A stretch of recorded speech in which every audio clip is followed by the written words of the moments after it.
हाँ जी, good morning students. तो last class में शुरू किया बच्चों हमने प्रोडक्शन फंक्शन। प्रोडक्शन फंक्शन के टाइप्स पढ़े।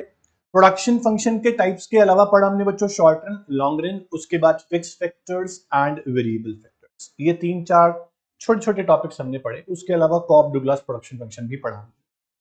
तो वो पढ़ने के बाद आज की क्लास में जो हमने शुरू करना था बच्चों वो था types of product, concept of product. Production हम पढ़ चुके हैं क्या है, प्रोडक्शन फंक्शन हम पढ़ चुके हैं क्या है, प्रोडक्शन फंक्शन के टाइप्स हम पढ़ चुके हैं क्या है। तो प्रोडक्शन क्या था कि कितना आउटपुट आप प्रोड्यूस कर पा रहे हैं गिवन इनपुट से। जब भी आप इनपुट से आउटपुट को कन्वर्ट करते हैं, इनपुट से आउटपुट कन्वर्ट करते हैं या इनपुट्स को ट्रांसफॉर्म करते हैं आउटपुट में, उसको बोलते हैं प्रोडक्शन। तो प्रोडक्शन करने के लिए चाहिए थे आपको इनपुट्स, और इनपुट्स हम लोगों ने पढ़ी कि दो तरह की हैं, फिक्स्ड इनपुट्स और वेरिएबल इनपुट्स, या उनको आप बोलते हैं फिक्स्ड वेक्टर्स या वेरिएबल फैक्टर्स ऑफ प्रोडक्शन। तो फिक्स्ड फैक्टर्स क्या थे आप लोगों ने पढ़ लिया बच्चों, जिन फैक्टर्स को हम सिर्फ और सिर्फ लॉन्ग रन में चेंज कर सकते हैं, शॉर्ट रन में फिक्स्ड फैक्टर को चेंज नहीं कर सकता बच्चों। और वेरिएबल फैक्टर्स वो होते हैं जिनको मैं short run as well as long run दोनों में ही चेंज कर सकता हूं। तो variable factors very directly with change in level of output and fixed factors do not vary with directly change in level of output. उसके अलावा बच्चों अब जो बात आती है वो आती है कंसेप्ट ऑफ प्रोडक्ट की, कि प्रोडक्ट के कितने टाइप्स होते हैं। सबसे पहली चीज नोट्स पे आता हूं मैं और लिखता हूं, समझाता हूं आप लोगों को कि मैं क्या बोलना चाह रहा हूं बच्चों। इतना जानते हैं हम कि प्रोडक्शन क्या है।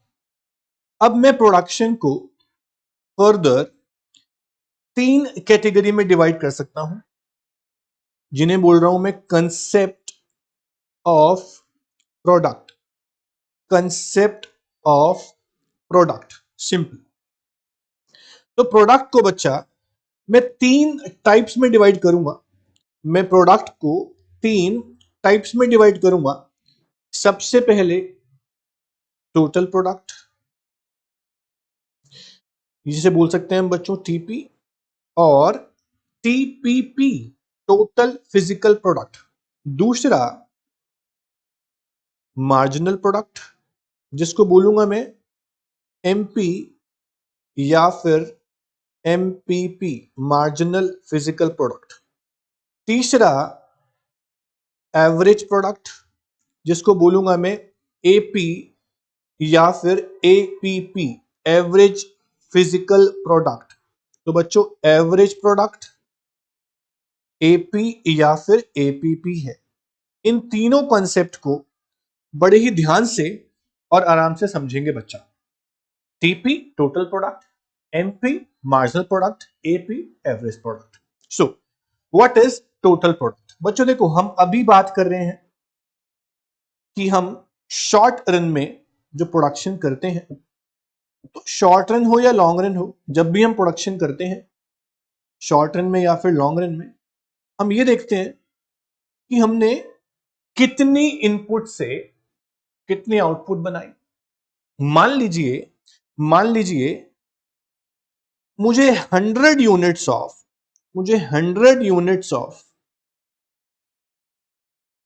वॉच प्रोड्यूस करनी है। 100 यूनिट्स ऑफ वॉच प्रोड्यूस करनी है। 100 यूनिट्स ऑफ वॉच प्रोड्यूस करने के लिए बच्चा मुझे चाहिए कुछ लेबर और कुछ मशीनरी, कुछ लेबर और कुछ मशीनरी। तो लेबर और मशीन मेरे को चाहिए वॉच प्रोड्यूस करने के लिए। और अगर मैं बोलता हूं कि मैंने 10 यूनिट्स ऑफ लेबर, मतलब कि 10 लेबर मैंने लगा दी और उनको मैंने एक मशीन दे दी। 10 लेबर लगा दी और एक मैंने उनको मशीन दे दी।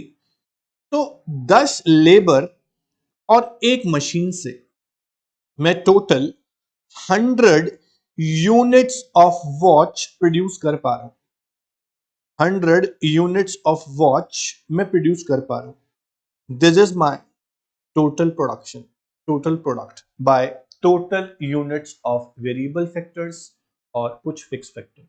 शॉर्ट रन में मैं फिक्स फैक्टर्स को चेंज नहीं करूंगा, तो मैं बात करूंगा सिर्फ वेरिएबल फैक्टर्स कि 10 लेबर से मैंने 100 यूनिट्स ऑफ वॉच प्रोड्यूस कर दी। 10 लेबर से 100 यूनिट्स ऑफ वॉच मैंने प्रोड्यूस कर दी बच्चों, तो ये मेरा है टोटल प्रोडक्ट यानी कि TP. So TP refers to the total output, the total output produced, total output produced with the help of with the help of given units, given units of fixed factors and variable factors, fixed factors and variable factors। समझ में आ रहा है बच्चों आपको कि कितनी units of watch मैंने produce की with a given level of inputs, जिसमें फिक्स फैक्टर्स भी आ गए और वेरिएबल फैक्टर्स भी आ गए, क्योंकि शॉर्ट रन हो या लॉन्ग रन मुझे दोनों ही फैक्टर्स यूज करने हैं। बट वो अलग बात है कि मैं लॉन्ग रन में फिक्स फैक्टर्स को चेंज कर सकता हूं। अभी मैं बात कर रहा हूं शॉर्ट पीरियड ऑफ टाइम की, तो शॉर्ट पीरियड ऑफ टाइम में मैं सिर्फ वेरिएबल फैक्टर्स को इंक्रीज करके ही प्रोडक्शन इंक्रीज करता हूं, राइट। तो टीपी क्या है? TP is total output produce with the help of given inputs, very simple. उसके बाद बच्चा अगर मैं आपको ये बोलता हूं कि 10 लेबर ने 10 यूनिट्स ऑफ लेबर ने 100 यूनिट्स ऑफ वॉच प्रोड्यूस की, 100 यूनिट्स ऑफ वॉच प्रोड्यूस की। समझ में आ रहा है आपको? अब मैंने आपको ये बोला कि बच्चों ये बताओ कि एक यूनिट ऑफ लेबर ने, सिर्फ एक लेबर ने, 1 यूनिट ऑफ लेबर ने कितनी वॉचेस प्रोड्यूस की? एक यूनिट ऑफ लेबर ने, एक लेबर ने कितनी वॉचेस प्रोड्यूस की? बच्चों 10 लेबर ने प्रोड्यूस की 100 वॉचेस। समझ में आ रहा है आपको? तो एक लेबर ने कितनी वॉच प्रोड्यूस की बोलो? तो आप क्या बोलोगे?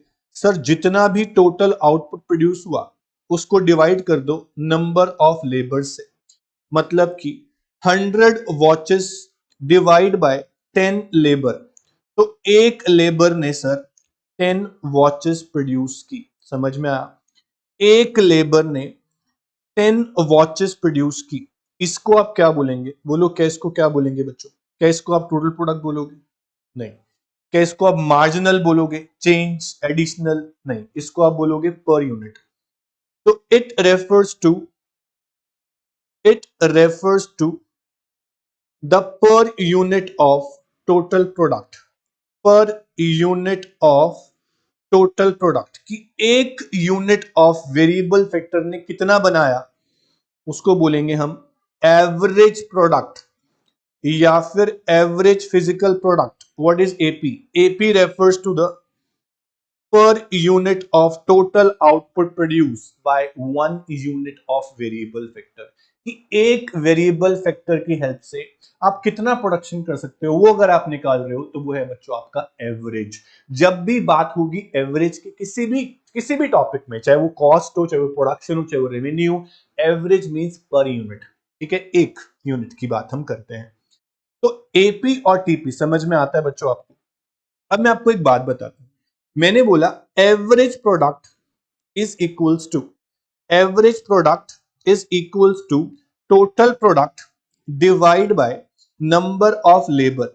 क्या मैं टोटल प्रोडक्ट को बोल सकता हूं sir average product into number of labour?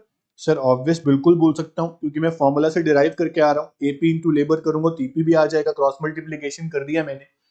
तो टोटल प्रोडक्ट के आपके पास, टोटल प्रोडक्ट का आपके पास एक फॉर्मूला आता है average product into number of labour, और एवरेज प्रोडक्ट का फॉर्मूला आपके पास आता है total product divide by number of labour. यहां तक समझ में आता है बच्चों आपको? बोलो तो what is product, what is total product, what is average product?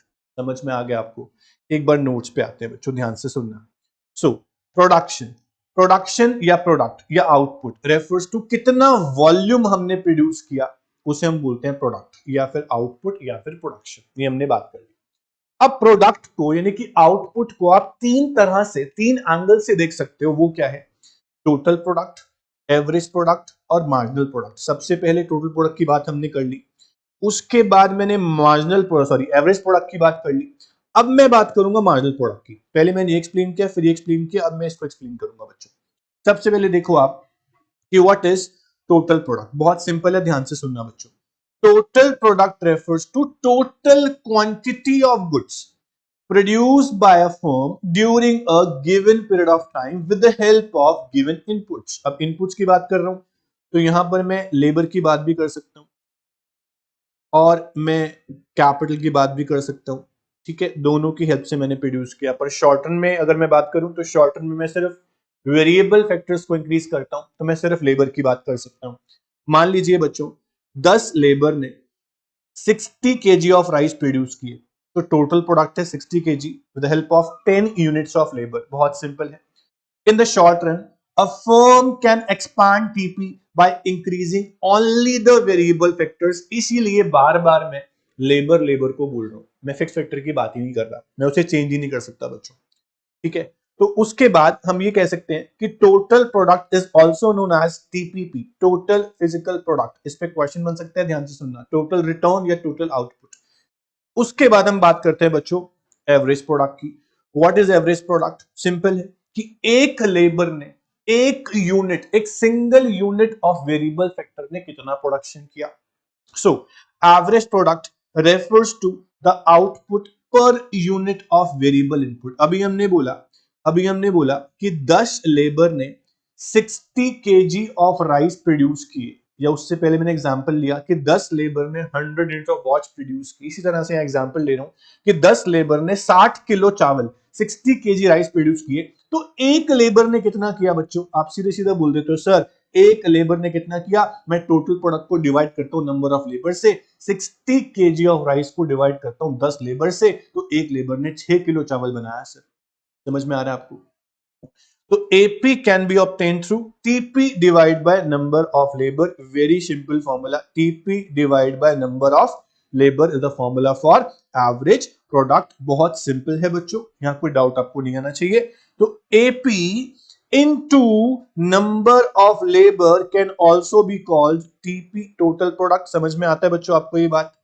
आता है समझ? ये बहुत सिंपल चीज है, इसको आप ध्यान रखना। उसके बाद APP बोल सकते हो आप किसको? एवरेज प्रोडक्ट को। AP is also known as average physical product, और एवरेज रिटर्न और एवरेज आउटपुट भी आप यहां पर इसको कह सकते हो। तो आपको एपी और टीपी में कोई डाउट नहीं होगा आई होप, क्योंकि बहुत सिंपल था, आपको समझ में आ गया होगा बच्चों। इसके बाद मैं बात करूंगा बच्चों मार्जिनल प्रोडक्ट की। थोड़ा सा इंपॉर्टेंट है, ध्यान से सुनना, समझना मैं क्या बोलना चाहता हूं। मार्जिनल प्रोडक्ट वेरी सिंपल बच्चा। मान लो मैंने आपको बोला, मैं बात कर रहा हूं अभी किसकी? मार्जिनल प्रोडक्ट की, मतलब कि एमपी की, मतलब कि मार्जिनल फिजिकल प्रोडक्ट भी इसको मैं बोल सकता हूं। Marginal product, marginal physical product इसको मैं बोल सकता हूं। मार्जिनल आउटपुट मैं इसको बोल सकता हूं। मार्जिनल रिटर्न में इसको बोल सकता हूं। बहुत सिंपल है बच्चा, ध्यान से सुनना। मैं आपको एग्जांपल देता हूं। मान लो मैंने आपको बोला कि बच्चों 10 यूनिट्स ऑफ लेबर ने, 10 यूनिट्स ऑफ लेबर ने 100 वॉचेस प्रोड्यूस की थी। एग्जांपल हमने लिया अभी अभी, 100 वॉचेस प्रोड्यूस की थी। अगर मैं आपको बोलता हूं कि 10 लेबर 100 वॉच बना रही है, अगर मैं एक लेबर और इंक्रीज कर दूं, मैं 10 लेबर की जगह 11 लेबर लगा दूं, मैं 10 यूनिट्स ऑफ लेबर लगा रहा था तो 100 वॉच प्रोड्यूस हो रही थी। अब मैंने एक लेबर एडिशनल और लगा दी, +1।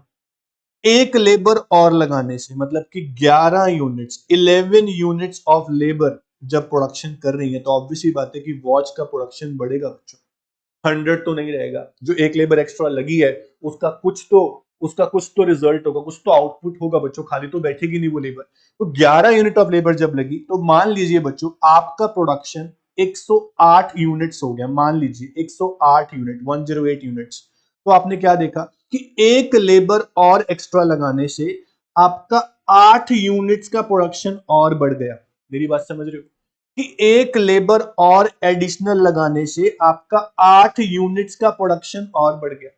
पहले आपका टोटल प्रोडक्ट था 100 यूनिट्स, अब आपका टोटल प्रोडक्ट है बच्चों 108 यूनिट्स। तो मैं बोल सकता हूं कि marginal product can be calculated as, marginal product can be calculated as total product n minus total product n minus one. मतलब क्या है सर, जितना टीपी अभी है उसको मैंने बोल दिया TP n, n unit of labour लगाने से इतना टीपी मेरा है, और ये जो टीपी है ये एन माइनस वन, जो पुराने वाला पिछले वाला टीपी है वो है एन माइनस वन वाला टीपी। तो new new total product minus initial total product is equals to marginal product, कि एक लेबर और लगाने से मेरा टोटल प्रोडक्शन में कितना चेंज आया। या मैं बोल सकता हूं कि marginal product can be calculated as, ध्यान से सुनना, मार्जिनल प्रोडक्ट, ये फॉर्मूला बहुत काम का है बच्चों, marginal product can be calculated as change in total product. जितना चेंज आपका टोटल प्रोडक्ट में आया, कितना चेंज आया बच्चों, पहले 100 वॉचेस थी अब 108 वॉचेस हैं, तो 8 का चेंज आया, change in total product divide bye change in units of labour. आपने यूनिट्स ऑफ लेबर में कितना चेंज किया, आपने 10 से 11 कर दिया, आपने सिर्फ एक लेबर का चेंज किया। तो change in total product is 8 units, change in labour is only of 1 unit, तो आपका एमपी आता है 8, मार्जिनल प्रोडक्ट आपका आता है बच्चों 8। इधर से भी आप निकाल सकते हो 108 माइनस 100, तब भी आपका आता है बच्चों 8। सर फिर जब दो फॉर्मूला है तो इससे क्यों ना कर लें, सिंपल तो ये है सर, दोनों फॉर्मूला की नंबर 1 नंबर 2 दोनों फॉर्मूला की अपनी अलग अलग इंपॉर्टेंस है। ये फॉर्मूला स्पेशल केस में अप्लाई होता है, ये फॉर्मूला भी स्पेशल केस में अप्लाई होता है, दोनों के अपने अलग अलग तरीके हैं अप्लाई करने के। ये पहला वाला फॉर्मूला कब लगाएंगे, दूसरा वाला फॉर्मूला कब लगाएंगे, ध्यान से सुनना। अभी आपका आंसर करेक्ट है दोनों में, क्योंकि आपने सिर्फ 1 unit of labour he increase की। सर अगर मैं आपको बोलता, अगर मैं आपको बोलता कि 10 यूनिट्स ऑफ लेबर लगाने से जो आपकी वॉचेस आप प्रोड्यूस कर रहे हो उसमें 100 यूनिट्स ऑफ टीपी आपका आ रहा है, ठीक है, टोटल प्रोडक्ट। लेकिन जब आपने मान लीजिए एक लेबर और ना बढ़ा के आपने 2 लेबर इंक्रीज करी, मतलब 12 यूनिट्स ऑफ लेबर लगा दी, 12 यूनिट्स ऑफ लेबर लगा दी, तो आपका प्रोडक्शन मान लो बच्चों 120 यूनिट्स हो गया, 120 यूनिट्स हो गया आपका टोटल प्रोडक्शन। तो सर अब मैं आपसे पूछता हूं कि find out MP, find out MP, आप क्या बोलोगे sir, MP is equal to 20 units, yes और नो। मैंने बोला बच्चा ये आपका आंसर बिल्कुल ही गलत है, 20 आंसर नहीं आने वाला, ये रॉन्ग है। क्यों सर, चेंज तो 20 का ही दिख रहा है सर, 100 से 120 हो गया, 20 का चेंज हुआ। सर एमपी जो है ना मार्जिनल प्रोडक्ट, वो क्या होता है, एमपी की डेफिनेशन सुनो फिर बताना करेक्ट आंसर क्या है।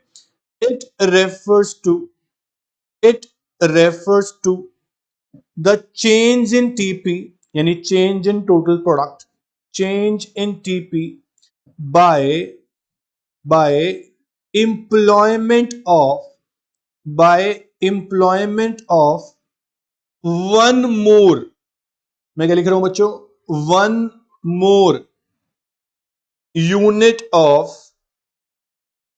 One more unit of variable factor, one more unit of variable factor. मेरी बात सुनना ध्यान से, मैंने लिखा है बच्चों change in TP by employment of one more unit of variable factor. मैंने सिर्फ एक यूनिट ऑफ लेबर को इंक्रीज किया तो मेरा टीपी में कितना चेंज आया। सर यहां पर टीपी में जो चेंज आया 20 यूनिट्स का, वो एक लेबर की वजह से नहीं आया, वो 2 यूनिट्स ऑफ लेबर का चेंज हुआ है उसके बाद चेंज आया। तो एमपी आप माइनस करके नहीं निकालेंगे सीधा, जब यूनिट्स जंप्स में हो, जंप्स मतलब 10 के बाद 11 नहीं है, 10 के बाद 12 है या 13 है या कितना भी नंबर है, पर जंप में है, 1 का चेंज ना हो कि ज्यादा यूनिट्स का लेबर में चेंज आया है, तो आप डायरेक्ट माइनस नहीं करेंगे, एमपी नहीं निकालेंगे ऐसे। आप क्या करेंगे, इस केस में आप फॉर्मूला लगाएंगे बच्चों, MP is equals to change in TP upon change in labour. अगर चेंज होता है सिर्फ 1 यूनिट ऑफ लेबर का, आप डायरेक्ट माइनस करते हैं, आंसर निकालते हैं, आपका 20 यूनिट्स का ही आंसर होता है। अगर 10 से 11 लेबर इंक्रीज हुई होती है, मतलब कि 10 से 1 लेबर और बढ़ाई तो 11 यूनिट्स होगी लेबर की, तब आपका एमपी 20 ही होता। अभी इस केस में 11 यूनिट्स नहीं है बच्चों, अभी इस केस में 12 यूनिट्स ऑफ लेबर होगी। आपने 2 लेबर एक्स्ट्रा और बढ़ाई, तो आप लगाएंगे formula change in TP upon change in labour, जब यूनिट जंप्स में गैप ज्यादा हो, एक एक का चेंज ना हो लेबर में। तो 20 का चेंज है टीपी में और लेबर में 2 यूनिट्स का चेंज है। अब आपको पता चलेगा कि एक लेबर ने एक्स्ट्रा कितना बनाया, 10 यूनिट्स एक्स्ट्रा बनाया एक लेबर ने, और 2 लेबर ने एक्स्ट्रा बनाया 20 यूनिट्स। तो आपको निकालना है एमपी, एक लेबर ने कितना एक्स्ट्रा बनाया वो आपको निकालना है, 2 लेबर का नहीं निकालना। तो एक लेबर के और एक्स्ट्रा इंप्लॉय होने से टोटल प्रोडक्शन में 10 यूनिट्स का चेंज आता है, ये मेरा एमपी है। तो सर एमपी को आप 2 तरीके से निकाल सकते हो, टीपीएन माइनस टीपीएन माइनस 1 तरीका एक ये है, दूसरा change in TP by change in labour तरीका ये है। ये फॉर्मूला तब लगाएंगे जब सिंगल 1 यूनिट का ही आप लेबर में चेंज कर रहे हो। ये फॉर्मूला तब लगाएंगे जब एक से ज्यादा लेबर का इंप्लॉयमेंट हो रहा है, तो आप लगाएंगे formula change in TP by change in labour. Very simple. अब आते हैं बच्चों नोट्स पे। तो व्हाट इज एमपी, बहुत सिंपल है, MP refers to addition to TP when one more, ध्यान देना, when one more unit of labour यानी वेरिएबल फैक्टर इज एम्प्लॉयड, एक लेबर एक्स्ट्रा जब लगती है तब निकाल रहे हैं। तो फॉर्मूला है TPN minus TPN minus 1, simple. तो एमपी एन जो है आप निकाल रहे हैं वो मार्जिनल प्रोडक्ट है, टीपीएन आपका nth आइटम है, टीपीएन माइनस मतलब आपका पिछला वाला जो टीपी था वो है। तो मान लीजिए 10 लेबर बना रही है 60 किलो राइस, जब एक लेबर और बढ़ती है 11 हो जाती है तो 67 केजी राइस बनते हैं। तो आपका एमपी है 11th लेबर का, जो 11th लेबर लगी है नई, उसका एक्स्ट्रा प्रोडक्शन कितना है, वो है 7 केजी ऑफ राइस का, तो एमपी 7 केजी। समझ में आया बच्चों? तो when we know MP is change in TP when one more labour या variable factor is employed, however when change in variable factor is greater than 1 unit, then MP can be calculated as change in TP upon change in labor। मेरी बात समझ में आ रही है बच्चों आपको? अगर लेबर में एक से ज्यादा का चेंज है ग्रेटर देन 1 यूनिट, तो फॉर्मूला होगा change in TP by change इन, बहुत सिंपल है। तो फॉर्मूला आप तब ये लगाएंगे बच्चों, ध्यान से सुनना। तो आप निकाल रहे हो एमपी इज इक्वल्स टू 30 का डिवाइड बाय, देखो टीपी मान लो 2 labour, suppose 2 labour produce 60 units and 5 labour produce 90 units, तो एमपी क्या होगा, देखो ध्यान से, 2 labour produce 60 units and 5 labour produce 90 units, तो आपका एमपी कितना होगा? देखो यहां पे एक से ज्यादा का चेंज है, 3 लेबर और एक्स्ट्रा लग गई है, तो change in TP divide by change in labour. Sir कितना चेंज है टीपी में? 30 यूनिट्स। लेबर में कितना चेंज है सर? 3 यूनिट्स का, तो आपका 10 यूनिट्स इज एमपी। एक एक्स्ट्रा लेबर 10 यूनिट्स का एक्स्ट्रा प्रोडक्शन बना रही है। तो जब आपका वेरिएबल फैक्टर यानी कि लेबर में 1 यूनिट से ज्यादा का चेंज हो, तो फॉर्मूला आपका बदल जाएगा, change in TP by change in labour, ये फॉर्मूला आप लगाएंगे, ध्यान रखना बच्चों। तो ऐसे क्वेश्चन गलत हो जाते हैं कभी कभी न्यूमेरिकल्स में। अब एक बात नई और सिखाता हूं बच्चों आपको, एक बात और सिखाता हूं, वो बात क्या है, सुनना ध्यान से बच्चों। मैं एक टेबल बना रहा हूं, ध्यान से सुनना, यूनिट्स ऑफ लेबर यानी कि यूनिट्स ऑफ वेरिएबल फैक्टर। मान लो मैं लेबर को एक एक करके इंक्रीज करता हूं और ये देखता हूं कि जो मेरा टोटल प्रोडक्ट है, जो मेरा टोटल प्रोडक्ट है वो कितना आता है। यहां लिखा मैंने टीपी, मान लीजिए बच्चों मेरा टोटल प्रोडक्ट ये है, मान लीजिए इस टोटल प्रोडक्ट से, ठीक है, इस टोटल प्रोडक्ट से मैं आपको बोलता हूं कि फाइंड आउट कीजिए मार्जिनल प्रोडक्ट को, मैं बोलता हूं फाइंड आउट कीजिए मार्जिनल प्रोडक्ट को। तो फाइंड आउट करते हैं, कैसे करते हैं? एक एक यूनिट का ही चेंज हो रहा है लेबर में, आप बोलते हो sir MP is equals to TP n minus 1, क्योंकि एक का ही चेंज हो रहा है, फॉर्मूला ये वाला लगा सकते हैं, ठीक है, चेंज इन टीपी की जरूरत नहीं पड़ेगी आपको। तो अभी 2 का ही चेंज है, एक लेबर और इंक्रीज हुई तो टीपी में जो चेंज आया वो 2 यूनिट्स का आया, हमने लिख दिया 2 इज एमपी। जब एक लेबर और इंक्रीज हुई तो टीपी में जो चेंज आया 2 से 5 वो 3 यूनिट्स का आया, तो MP is 3। TP n minus 1 यानी 5 माइनस 2 इज इक्वल्स टू 3। फिर एक लेबर और लगाई तो आपका 5 से 9 हो गया टोटल प्रोडक्ट, तो 4 यूनिट्स का चेंज आया टोटल प्रोडक्ट में, वो आपका एमपी हो गया। फिर एक लेबर और एम्प्लॉय करी आपने, आपका 3 यूनिट का चेंज आया एमपी में, वो आपका 3 एमपी हो गया। इस तरह से आपने एमपी निकाल लिया। अगर मैं आपको बोलता हूं सर कि एमपी को सम करो, एमपी का सबमिशन करो और फिर देखो क्या आता है। सर अगर मैं एक एक्सपेरिमेंट करता हूं कि मैं एमपी को सम करके देखता हूं तो क्या आता है? अभी कुछ नहीं आएगा सर, डैश, क्योंकि डैश पे डैश लिखेंगे। 2 as it is 2, 2 plus 3 is equals to 5। जैसे आप लोग सीएफ निकालते हैं ना, क्यूमुलेटिव फ्रीक्वेंसी स्टार्ट्स में कभी, ऐसे ही आप 5 आ गया, 5 प्लस 4 इज इक्वल्स टू 9 आ गया, 9 प्लस 3 इज इक्वल्स टू 12 आ गया। आप देखो ध्यान से, आपका टीपी दोबारा से आ गया बच्चों, सेम टू सेम। तो एमपी मार्जिनल प्रोडक्ट को सम करके आप फाइंड आउट कर सकते हैं बच्चों टीपी, ये भी एक फॉर्मूला बन सकता है। एग्जाम्पल था, कोई रूल प्रिंसिपल नहीं लगाया मैंने, अभी सिर्फ टीपी लिख दिया कैसे भी करके और एमपी निकाल लिया, फिर एमपी को वापस प्लस करके देखा तो टीपी ही आ रहा है।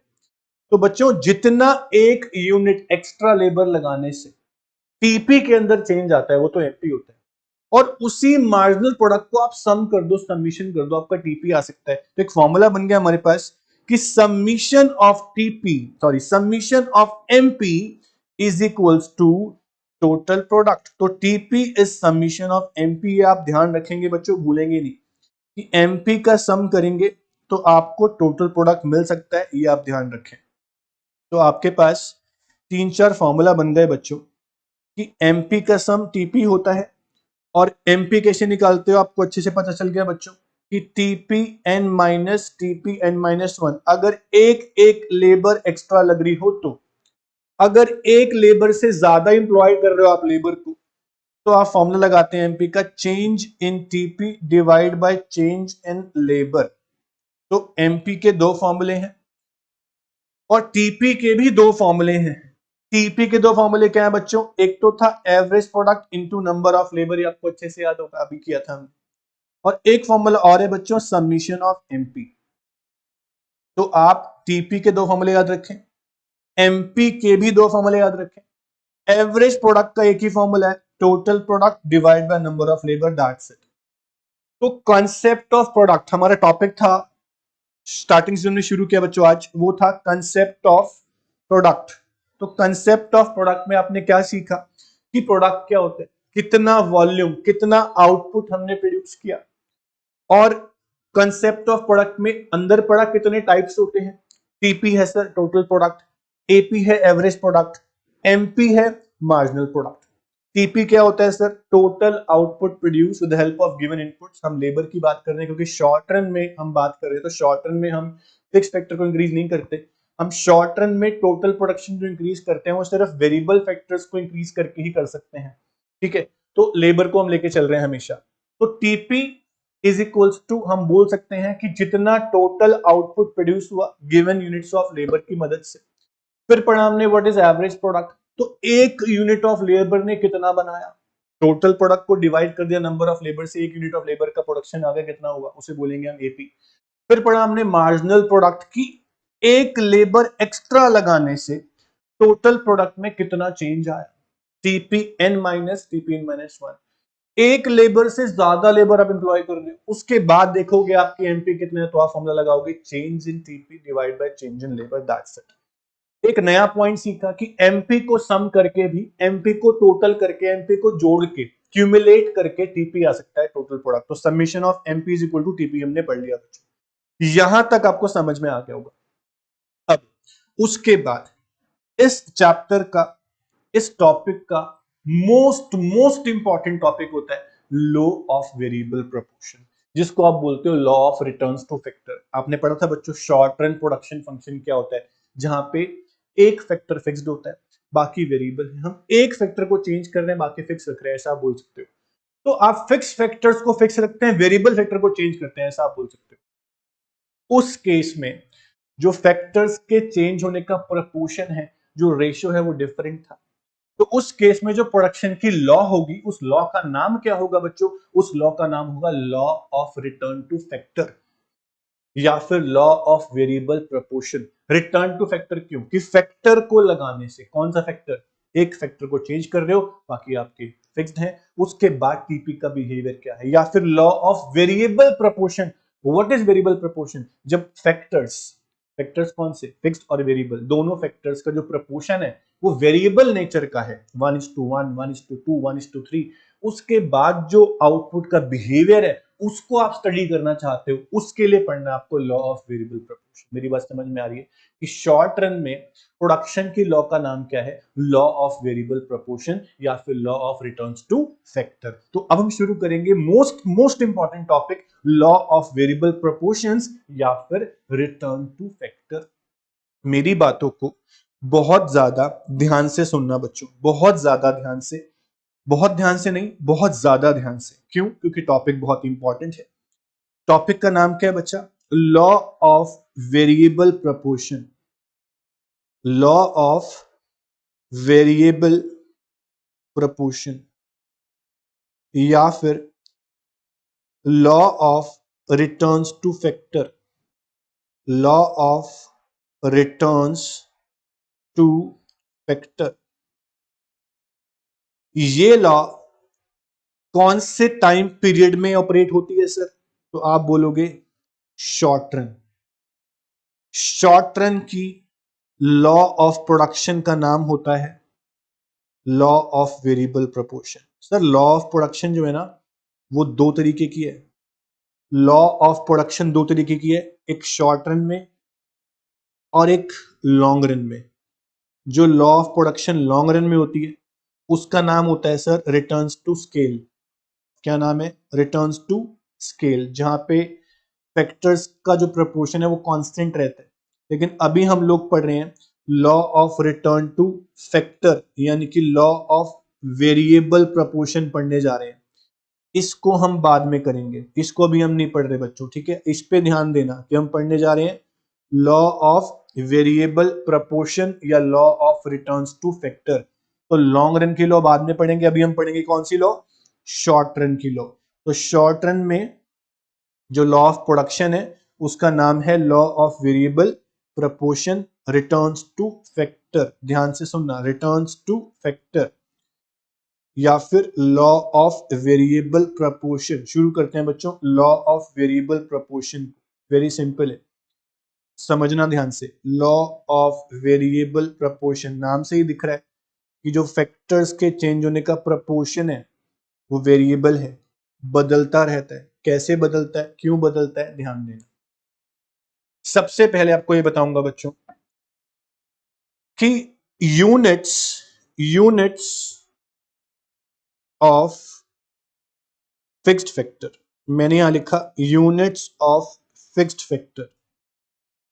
उसके बाद सेकंड कॉलम में, मैं कॉलम बना लेता हूं, सेकंड कॉलम में लिखा बच्चों मैंने units of variable factor. Units of fixed factor, units of variable factor. उसके बाद एक कॉलम और बनाया बच्चों, वहां मैंने लिखा टोटल प्रोडक्ट यानी कि टीपी। टोटल प्रोडक्ट यानी कि टीपी। ये बात ध्यान से सुने बच्चों। उसके बाद एक कॉलम और बनाया बच्चों, मैंने वहां पे लिखा मार्जिनल प्रोडक्ट मतलब कि एमपी। मार्जिनल प्रोडक्ट मतलब कि एमपी। इस कॉलम को मैंने क्लोज कर दिया बच्चा। इसके बाद एक कॉलम और मेरे पास बचता है, यहां पर मैं लिखूंगा बच्चों रिमार्क्स। ये बहुत इंपॉर्टेंट है, इसको देखते रहना। आप देखिए मैं क्या लिखूंगा यहां पर, रिमार्क्स। अब सुनते हैं, समझते हैं। कि what is law of variable proportion या law of return to factor. ध्यान से सुनना बच्चा लोग, ध्यान से। Law of return to factor या लॉ ऑफ वेरिएबल प्रपोर्शन क्या होता है। सबसे पहले हम क्या देखते हैं बच्चों कि शॉर्ट रन में फिक्स्ड फैक्टर्स को तो आप फिक्स रखेंगे, फिक्स फैक्टर्स को आप चेंज नहीं कर सकते बच्चा। शॉर्ट रन में fix factors remain fix, these factors can not be change, क्योंकि शॉर्ट रन में फिक्स फैक्टर्स को चेंज करने की जरूरत ही नहीं है बच्चों। आप प्रोडक्शन के स्केल को एक्सपैंड करते हैं तो वो लॉन्ग रन में करते हैं। आप जो भी करेंगे वेरिएबल फैक्टर्स के साथ करेंगे। आप चेंज कर रहे हो वेरिएबल फैक्टर्स को, 0 1 2 3 4 5 6 7, मान लीजिए मैंने 8 यहां पर ये भी लिख दिया, ठीक है, एक फिक्स फैक्टर और लिख दिया मैंने बच्चों। यहां तक कोई डाउट? बहुत सिंपल है, हमने कुछ भी नहीं किया, हमने सिर्फ शॉर्ट रन की जो लॉ है, जो प्रिंसिपल है, उनको फॉलो किया कि शॉर्ट रन में फिक्स फैक्टर फिक्स रहते हैं, सिर्फ वेरिएबल फैक्टर्स चेंज होते हैं। वही मैंने किया बच्चों, फिक्स फैक्टर को फिक्स रखा, सिर्फ वेरिएबल फैक्टर्स को चेंज किया, तक कोई डाउट नहीं होना चाहिए। अब मेरी बात सुनना, कुछ प्रिंसिपल्स हैं, कुछ रीजंस हैं, उनको ध्यान से सुनना कि मैं क्या बोलने चाह रहा हूं। जब भी हम प्रोडक्शन को शुरू करते हैं शॉर्ट रन में तो क्या होता है बच्चों, ध्यान से सुनना समझना। जब भी हम प्रोडक्शन करते हैं शॉर्ट रन में, बिजनेस को इनिशिएट करते हैं, तब क्या करते हैं बच्चों। मान लो आपने एक मशीन लगाई, एक मशीन लगाई, एक मशीन, ज्यादा बड़ा बिजनेस नहीं है, शुरू किया है, एक मशीन आपने लगाई। उसके बाद इस मशीन पे आपने नंबर ऑफ लेबर लगा दी, नंबर ऑफ लेबर बहुत सारी लगा दी, ठीक है। एक मशीन पे आपने एक लेबर लगाया, फिर 2 लेबर लगाया, फिर 3 लेबर लगाया, आपने लेबर की यूनिट्स लगा दी 3 यूनिट्स और प्रोडक्शन को शुरू कर दिया। आपकी आउटपुट आनी शुरू हो गई, आपकी आउटपुट आनी शुरू हो गई, आपका प्रोडक्शन यहां पे तैयार होना शुरू हो गया। जैसे आपका प्रोडक्शन तैयार होना शुरू हुआ तो आपने क्या देखा कि मेरे को काम चल रहा है, अभी एक मशीन मेरे पास है, मैंने लाके रख दी एक फैक्ट्री के अंदर, लैंड परचेज कर लिया, रेंट पे ले लिया, उस लैंड पे मैंने मशीन रख दी और मशीन के साथ साथ मैं उस पे लेबर भी लगातार इंक्रीज किए जा रहा हूं, क्योंकि मैं शॉर्ट रन में मशीन को तो नहीं बढ़ाऊंगा, मैं इक्विपमेंट्स को तो नहीं बढ़ाऊंगा, मैं टूल्स को तो नहीं बढ़ाऊंगा, मैं सिर्फ लेबर को बढ़ाऊंगा। एक मशीन है, एक लेबर, 2 लेबर, 3 लेबर, चलो प्रोडक्शन चल रहा है। आपने क्या देखा, जैसे ही आपने मशीन लगाई और आपने एक लेबर, न्यू न्यू मशीन है, नई लेबर है, फटाफट आप प्रोडक्शन को शुरू किया, बहुत मोटिवेशनल आप फील कर रहे हो, एक लेबर, 2 लेबर, 3 लेबर, आपका प्रोडक्शन बहुत तेजी से बढ़ता है। तो प्रोडक्शन का सबसे पहला प्रिंसिपल है TP first increase at increasing rate, TP first increase at increasing rate. ऐसा क्यों सर? इस सभी चीजों के लॉजिक है, इस सभी लॉजिक को समझाऊंगा मैं, इन सारे रीजंस को एक्सप्लेन भी करूंगा मैं। सबसे पहले टीवी बढ़ता है इंक्रीजिंग रेट से। ऐसा क्यों सर? फिक्स्ड फैक्टर जो है बिल्कुल न्यू है, अभी अंडर यूटिलाइज्ड है, लेबर को धीरे धीरे लगाया जा रहा है, तो आउटपुट जो आएगी बहुत फास्ट आएगी।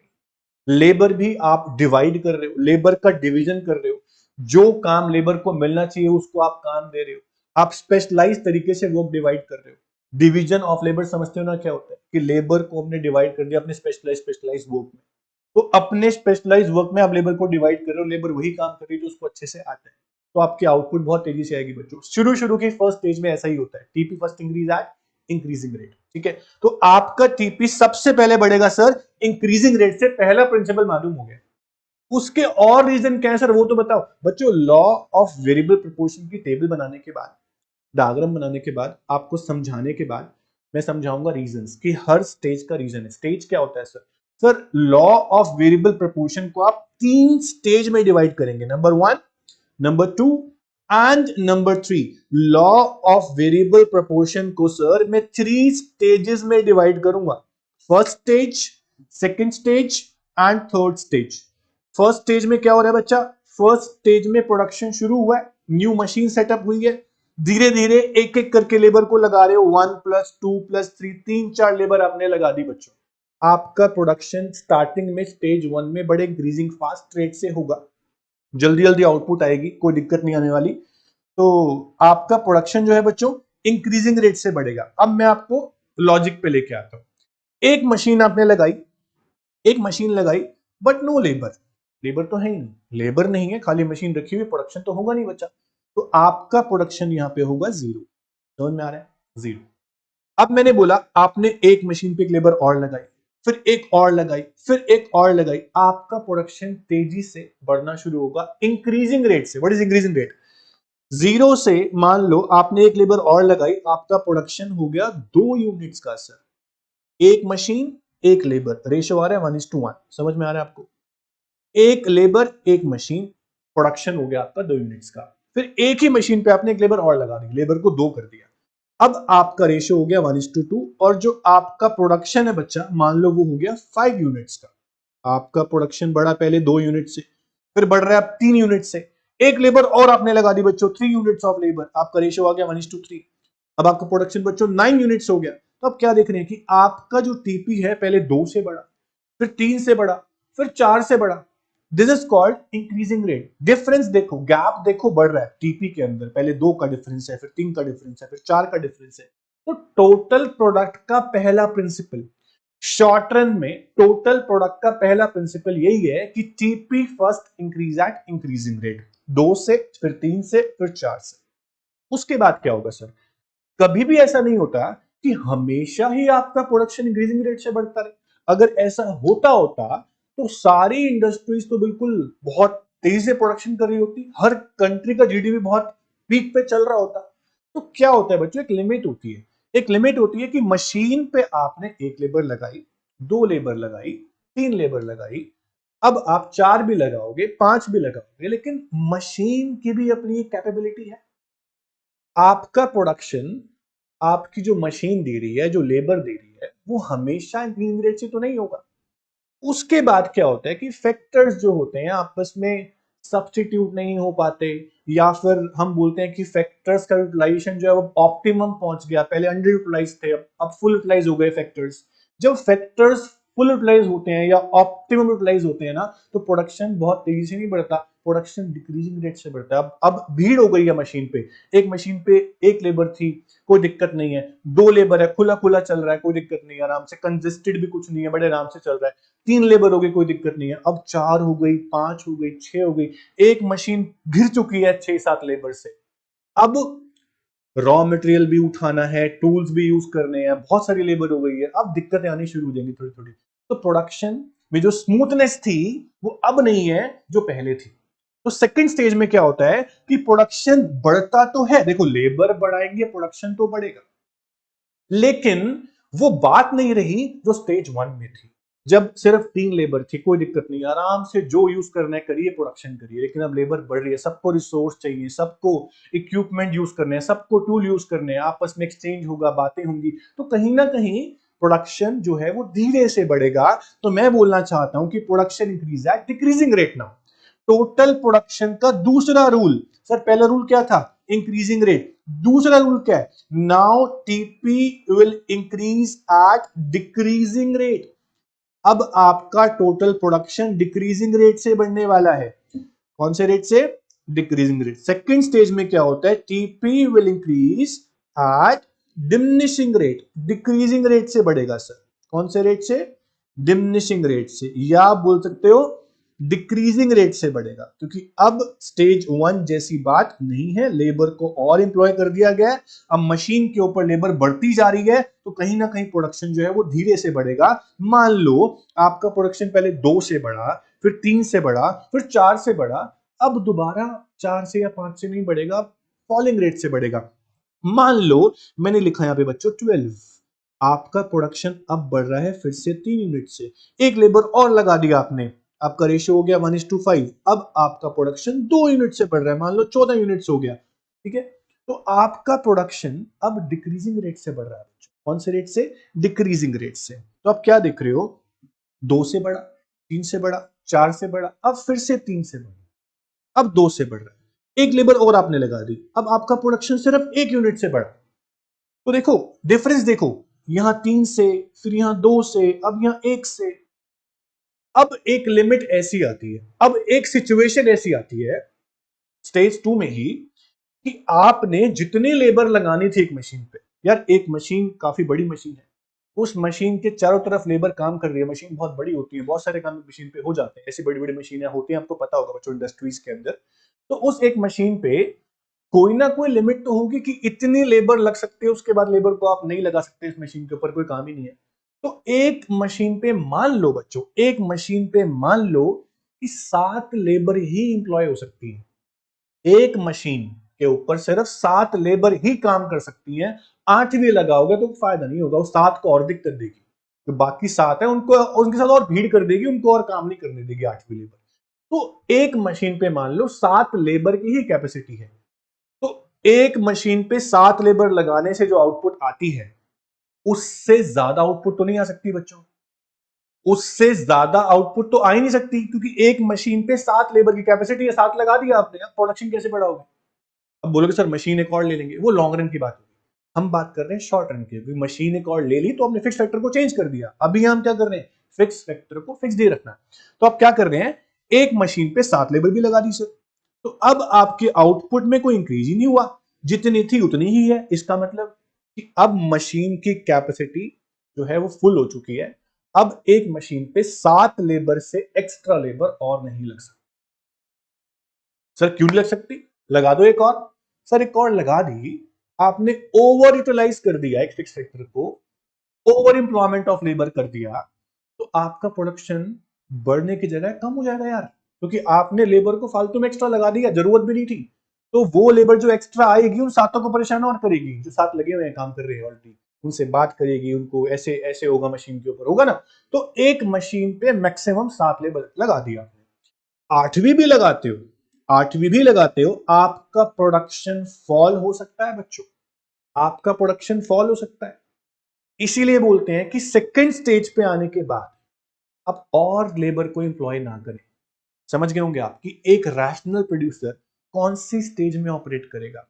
बच्चे बोलते हैं सर जहां पे इंक्रीजिंग रेट से प्रोडक्शन हो रहा है। मैं बोलता हूं सर जहां पे प्रोडक्शन मैक्सिमम हो रहा है वहां प्रोड्यूस करो आप।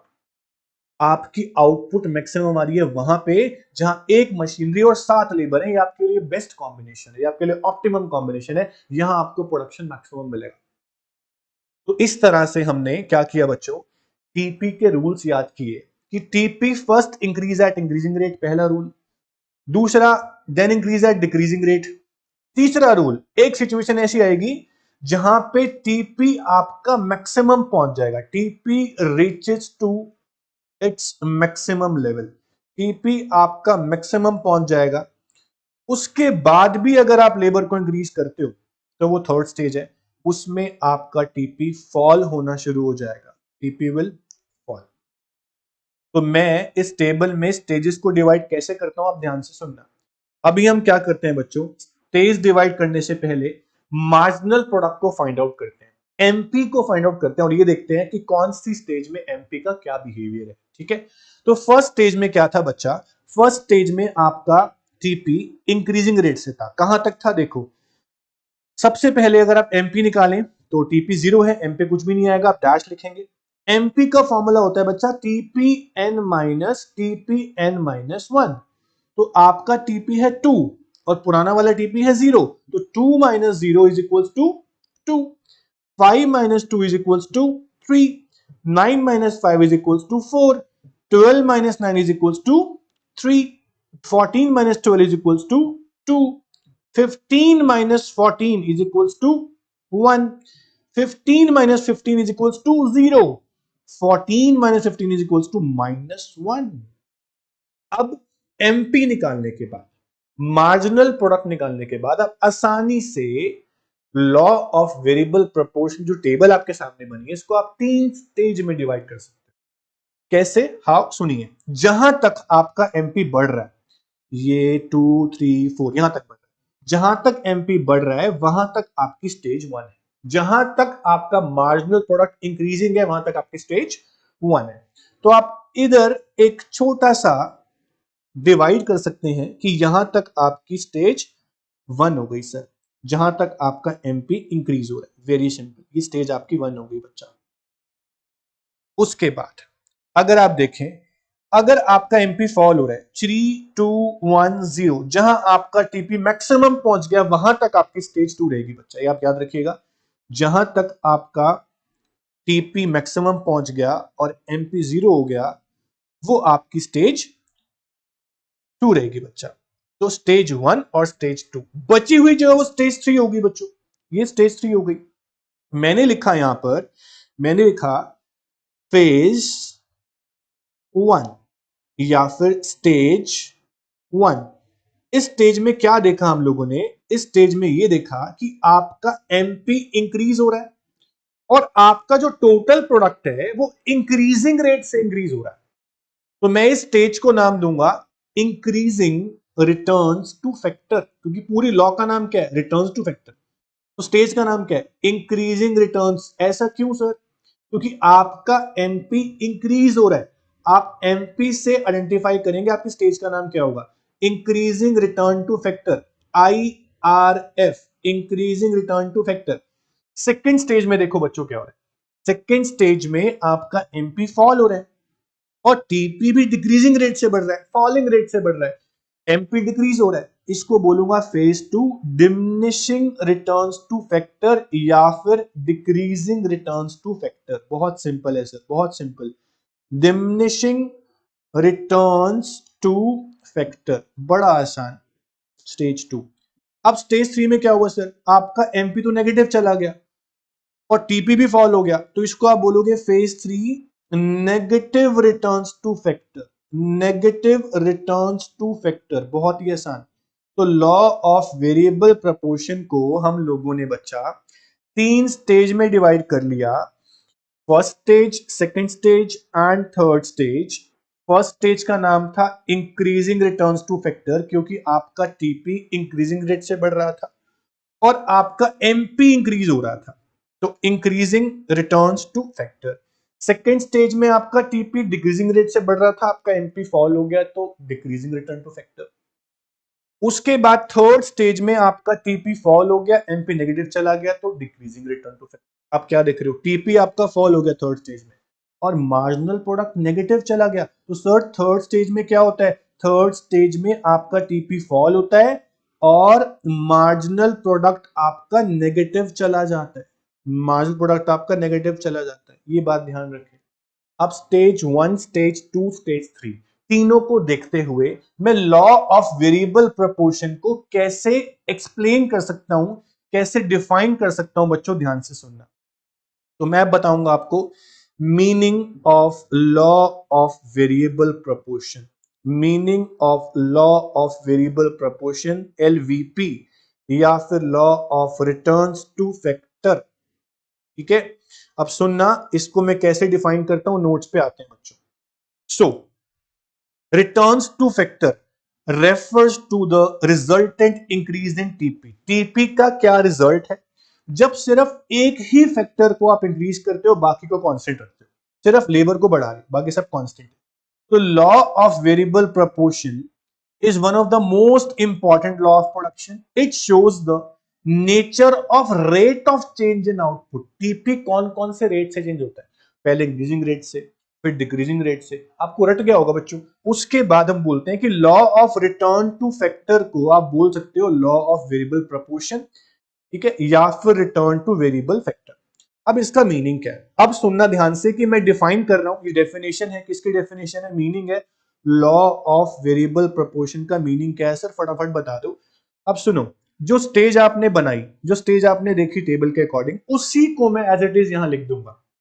तो law of variable proportion states that, law of variable proportion states that as we increase only one input। कौन सी इनपुट सर? हम सिर्फ लेबर को इंक्रीज कर रहे हैं, keeping other input fixed, capital fixed है, लैंड फिक्स्ड है, तो क्या होगा? तो टीपी इनिशियली, मतलब शुरू शुरू में, फर्स्ट स्टेज में TP increase at increasing rate. समझ में आता है आपको? स्टेज 1 हो गई, TP increase at increasing rate, then increase at decreasing rate, ये आपकी स्टेज 2 हो गई, then increase at decreasing rate, ये आपकी स्टेज 2 हो गई बच्चा। उसके बाद then finally at negative rate. What is negative rate? कि टीपी 15 से आपका 14 आ गया था, आपका टीपी 15 से 14 आ गया था, तो ये कौन सा रेट हुआ सर? नेगेटिव रेट ही तो हुआ। तो यहां पे आप लिखोगे then increase at negative rate. ये आपकी होगी बच्चों थर्ड स्टेज। तो आपने लॉ ऑफ वेरिएबल प्रोपोर्शन की तीनों स्टेजेस को मीनिंग में डाल दिया। फेज वन क्या बोलती है? फेज वन बोलती है TP increase at increasing rate. Phase two बोलती है TP increase at decreasing rate. Phase three बोलती है टीपी फॉल्स। फेज वन में एमपी के साथ क्या होता है? फेज वन में एमपी बढ़ता है, फेज टू में एमपी गिरता है, फेज थ्री में एमपी नेगेटिव चला जाता है। वही आपको यहां लिखा हुआ है कि फेज वन में एमपी बढ़ता है, फेज टू में एमपी डिक्रीज होता है, फेज थ्री में एमपी नेगेटिव चला जाता है। मेरी बात समझ में आ रही है? तो ये लॉ ऑपरेट कब होती है सर? शॉर्ट रन में। शॉर्ट रन में क्या होता है? एक फैक्टर वेरिएबल, बाकी सारे फिक्स्ड। टेक्नोलॉजी बदल सकते हैं क्या सर? शॉर्ट रन में technology can not be changed. जो लेबर हम लगा रहे हैं वो सारी अलग अलग है क्या? All labour is homogeneous not heterogeneous. सभी लेबर एक जैसी हैं, अलग अलग नहीं है। ये सब क्या है?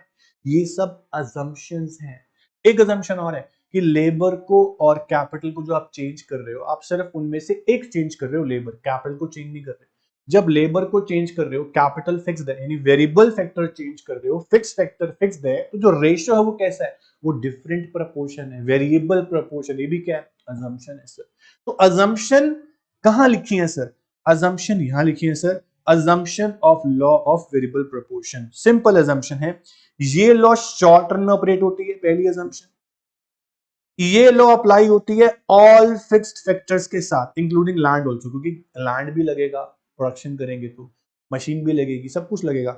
Under law of variable proportion different units of variable factor can be combined with fixed factor. मैंने बोला था एक मशीनरी के ऊपर एक लेबर, एक मशीनरी के ऊपर दो लेबर, एक मशीनरी के ऊपर तीन लेबर, तो आप फिक्स फैक्टर के साथ कंबाइन कर सकते हो लेबर को, कोई दिक्कत नहीं है। ये लॉ सिर्फ प्रोडक्शन के फील्ड में अप्लाई होगी, ध्यान रखना, ठीक है। उसके बाद आप इस लॉ की हेल्प से आउटपुट का चेंज आसानी से डिटरमाइन कर सकते हो। और जो फैक्टर्स हैं लेबर और लैंड, वो एक लिमिट तक सब्स्टिट्यूट हो सकते हैं। जैसे स्टेज वन में क्या था? लेबर कैपिटल जैसे मर्जी यूज कर लो। लेकिन स्टेज टू में क्या था? एक मशीन पे 7 लेबर लगेगी ना, तो 7 ही लगेगी, और नहीं लगा सकते। तो एक एक पॉइंट ऐसा आता है जहां पे फैक्टर्स बन जाते हैं इम्परफेक्ट सब्स्टिट्यूट्स, जो स्टेज टू में हो गया था, ठीक है। टेक्नोलॉजी आप चेंज नहीं कर सकते शॉर्ट रन में, इट रिमेन्स कांस्टेंट। और सारी लेबर जो है हम मान के चल रहे हैं इक्वली एफिशिएंट है, अलग अलग नहीं। ये सब थी बच्चों अजम्पशंस। मीनिंग हो गया, अजम्पशंस हो गया, टेबल भी बना ली हमने। यहां पर टेबल को हमने एक्सप्लेन भी कर दिया, स्टेज वन क्या है, स्टेज टू क्या है, स्टेज थ्री क्या है। उसके बाद अब आता है कि टेबल से आप डायग्राम कैसे बनाएंगे सर? टेबल से आप डायग्राम कैसे बनाएंगे सर? और डायग्राम से क्या एक्सप्लेन कर सकते हैं आप लॉ को? बिल्कुल सर कर सकते हैं। तो डायग्राम कैसे बनता है बच्चों? ध्यान से सुनना। डायग्राम बनाते हैं लॉ ऑफ वेरिएबल प्रोपोर्शन का। लॉ ऑफ वेरिएबल प्रोपोर्शन को हम डायग्राम की हेल्प से एक्सप्लेन करते हैं बच्चों। लॉ ऑफ वेरिएबल प्रोपोर्शन बहुत सिंपल लॉ है, बहुत ही इंटरेस्टिंग लॉ है, समझ में आ रही होगी आपको। लॉ ऑफ वेरिएबल प्रोपोर्शन या फिर law of returns two factor, बहुत ही आसान, बहुत ही सिंपल, रिटर्न्स टू फैक्टर। अब सुनना बच्चों कि डायग्राम में कैसे प्लॉट करेंगे। तो सबसे पहले आप एक्स एक्सिस वाई एक्सिस बना लीजिए। ये बनाने के बाद अब यहां पर मैं क्या करूंगा? सबसे पहले मैं एक्स एक्सिस पे क्या लिखूंगा बच्चों? यहां लिखूंगा यूनिट्स ऑफ वेरिएबल फैक्टर, मतलब कि लेबर, क्योंकि फिक्स फैक्टर को मैं फिक्स रख रहा हूं, लेबर को चेंज कर रहा हूं, तो मैं एक्स एक्सिस पे लेबर लूंगा। वाई एक्सिस पे लूंगा बच्चों TP and MP, total product and marginal product. Very simple. इसके बाद क्या करूंगा बच्चों? इसके बाद एक्स एक्सिस और वाई एक्सिस पर मैं इनको प्लॉट करता हूं, स्केल लेता हूं। मेरी लेबर मैक्सिमम मैंने टेबल में 7 तक ली थी, आपको याद होगा बच्चों। तो 1 2 3 4 5 6 एंड 7। टोटल प्रोडक्ट मेरा मैक्सिमम 15 तक गया था, आपको याद होगा बच्चों। 15 तक देखो, तो 15 तक मैक्सिमम स्केल लूंगा मैं। तो यहां पे जो मैं गैप लूंगा बच्चों, दो दो का स्केल ले लेता हूं। 2 4 6 8 10 12 14 16, आराम से जाएगा 15 तक। सबसे पहले प्लॉट करेंगे सर टीपी को। जब 1 यूनिट ऑफ लेबर लगाई तो मेरा टीपी था सर 2। जब 2 लेबर लगाई मेरा टीपी सर 5 हो गया था, मैंने 5 प्लॉट कर दिया। जब लेबर 3 लगाई मेरा टीपी 9 हो गया था सर। टेबल को आप देखते जाओ, टेबल के अकॉर्डिंग प्लॉट कर रहा हूं मैं, 9 हो गया था। लेबर 4 लगाई तो टीपी मेरा 12 हो गया था। 5 लेबर लगाई मेरा टीपी 14 चला गया था। जब लेबर 6 लगाई तो टीपी मेरा 15 चला गया था। जब लेबर 7 इंप्लॉय हुई तब भी मेरा टीपी 15 था, लेकिन जब आगे लेबर और लगी 8 तो मेरा टीपी वापस 14 चला गया था बच्चों। तो 8 लेबर तक आप यहां पे लोगे, ठीक है। देखो 8 तक ही था, यस 8 तक था, तो 8 तक हमने ले लिया ये टीपी। इसको आप ज्वाइन करें। अब इसको आप ज्वाइन करें, आपका टीपी इस तरह से बहुत स्मूथली, बड़े प्यार से, बिल्कुल सिंपल जैसा होता है वैसा डायग्राम बनेगा। ये आपका बन गया टोटल प्रोडक्ट, बोले तो टीपी। आपका टीपी पहले इस तरह से जा रहा है, इसे बोलते हैं इंक्रीजिंग रेट। ये आपका इंक्रीजिंग रेट है। कौन सी यूनिट तक था बताऊंगा आपको मैं अभी, स्टेज में डिवाइड करूंगा डायग्राम को भी। पहले मैं एमपी प्लॉट करता हूं। जब आपकी लेबर 1 थी तो आपका एमपी 2 था, सेम टू सेम यही पॉइंट रहेगा।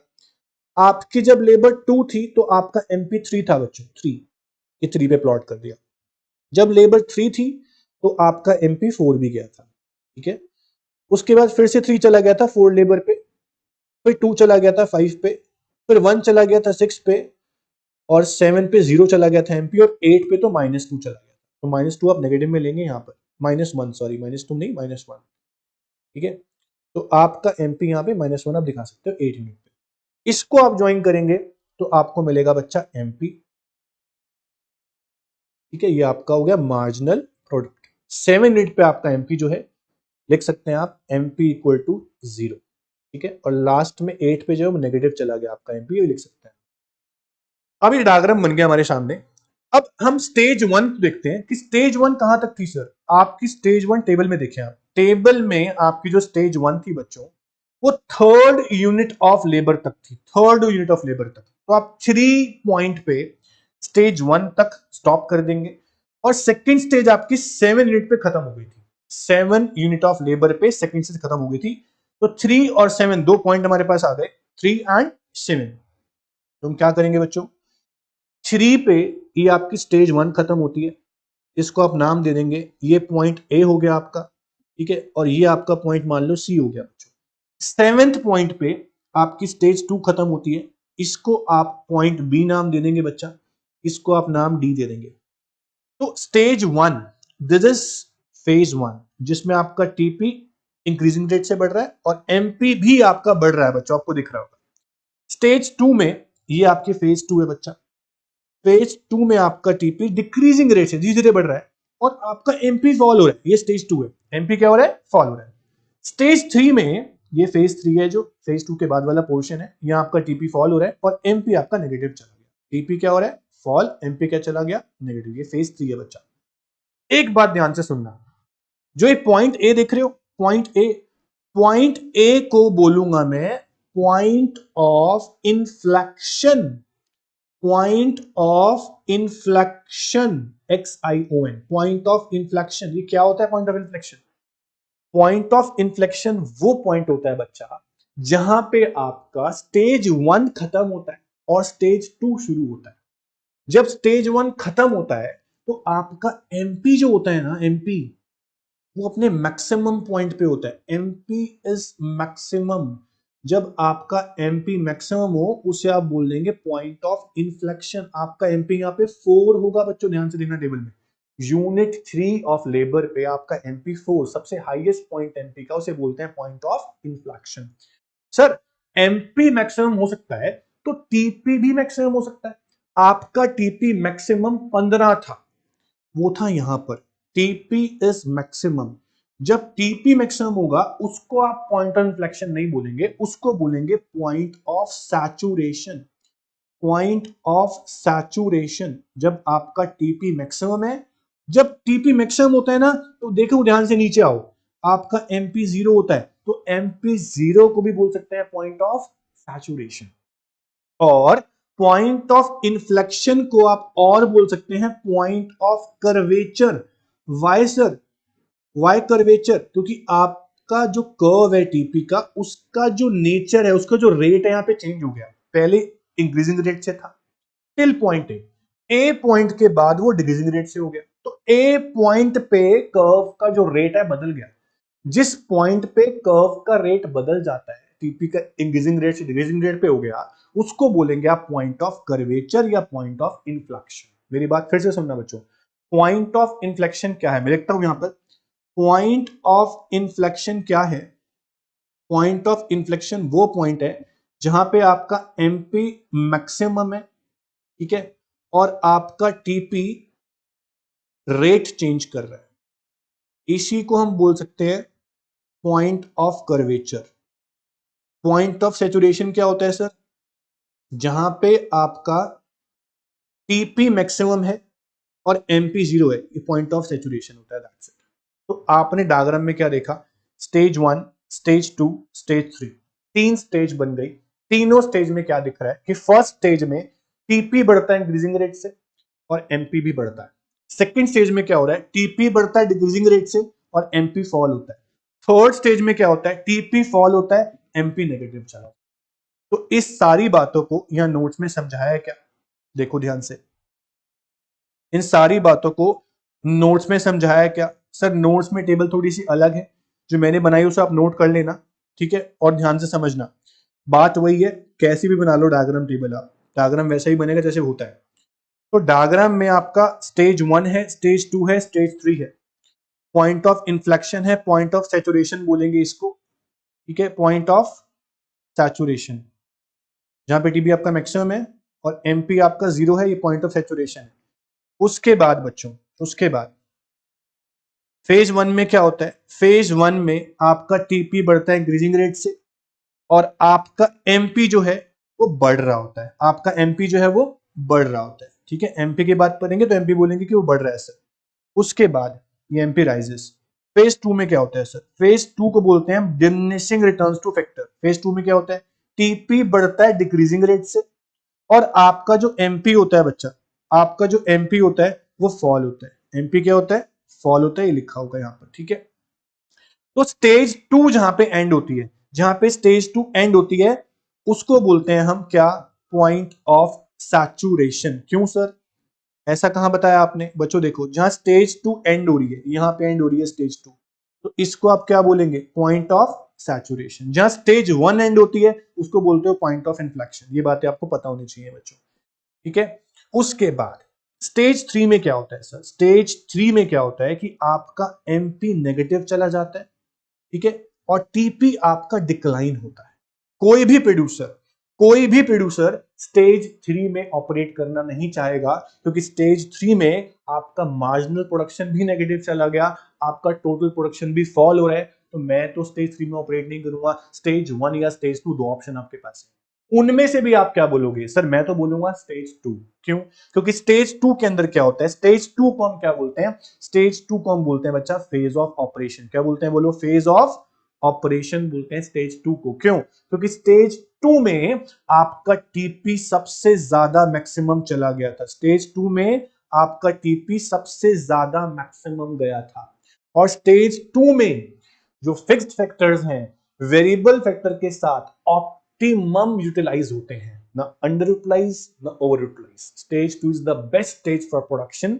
तो स्टेज 2 को आप बोलते हैं फेज ऑफ ऑपरेशन। एक रैशनल प्रोड्यूसर हमेशा स्टेज 2 में ऑपरेट करता है, क्योंकि स्टेज 2 के अंदर आपको मैक्सिमम टीवी मिलता है, मैक्सिमम प्रॉफिट मिलते हैं, मिनिमम कॉस्ट आती है, और आपके जो फैक्टर्स हैं वो ऑप्टिमम ऑप्टिमम यूटिलाइज होते हैं। बच्चों ध्यान रखना, फेज 3 में इनएफिशिएंसी होती है बिल्कुल, क्योंकि टीपी आपका फॉल हो गया, इनएफिशिएंसी, टोटल इनएफिशिएंसी। तो फेज 2 जो है आपका सबसे बेस्ट स्टेज है, उसमें आपका टीपी क्या होगा? मैक्सिमम होगा, ये आप ध्यान रखें। तो लॉ ऑफ वेरिएबल प्रोपोर्शन जो था बच्चों, बहुत ही इंपॉर्टेंट, बहुत ही इंटरेस्टिंग टॉपिक होता है, मेरे फेवरेट टॉपिक है, आपका भी बन जाएगा। तो लॉ ऑफ वेरिएबल प्रोपोर्शन को बहुत ध्यान से पढ़ना। नेक्स्ट क्लास में पढ़ाऊंगा law of variable proportion operate क्यों होता है। आज भी मैंने आपको रीजन बताए थोड़े थोड़े, लेकिन अच्छे से एक्सप्लेन नहीं किया रीजंस को, तो नेक्स्ट क्लास में टॉपिक यही है, what are the reasons of law of variable proportion. उसके बाद एक लॉ और करेंगे, इसी का पार्ट होगा जो सेकंड स्टेज है, जिसको मैंने बोला कि एक रैशनल प्रोड्यूसर हमेशा स्टेज 2 में ऑपरेट करेगा। तो ऐसा क्यों, उसको प्रॉपर तरीके से सेपरेट टॉपिक में बना के एक्सप्लेन किया है कि why a producer operate in stage 2। Stage 2 का नाम क्या है बच्चों, बोलो। स्टेज 2 का नाम है diminishing returns two factor. First stage का नाम क्या था, इंक्रीजिंग रिटर्न्स टू फैक्टर। तो स्टेज 2 में एक प्रोड्यूसर ऑपरेट करता है तो क्यों, उस पे स्पेशल टॉपिक बना हुआ है। उसके बाद पढ़ेंगे लॉन्ग रन की लॉ, रिटर्न्स टू स्केल। तो इस क्लास को बहुत अच्छे से लिख लिख के बिल्कुल नोट्स बनाओ, नोटबुक बनाओ, स्टिकी नोट्स बनाओ, अंडरलाइन करो, हाईलाइट करो, तब मजा आएगा बच्चों पढ़ने में। ये सब करने के बाद हम पढ़ेंगे नेक्स्ट क्लास के टॉपिक्स। तो नेक्स्ट क्लास के टॉपिक्स बिल्कुल कनेक्टेड हैं, तो उससे पहले अभी सब रिवाइज कर लें ताकि नेक्स्ट क्लास में आपको प्रॉब्लम नहीं आए बच्चों। इतना ही करेंगे आज, क्लास को खत्म करते हैं आज। थैंक यू बच्चों।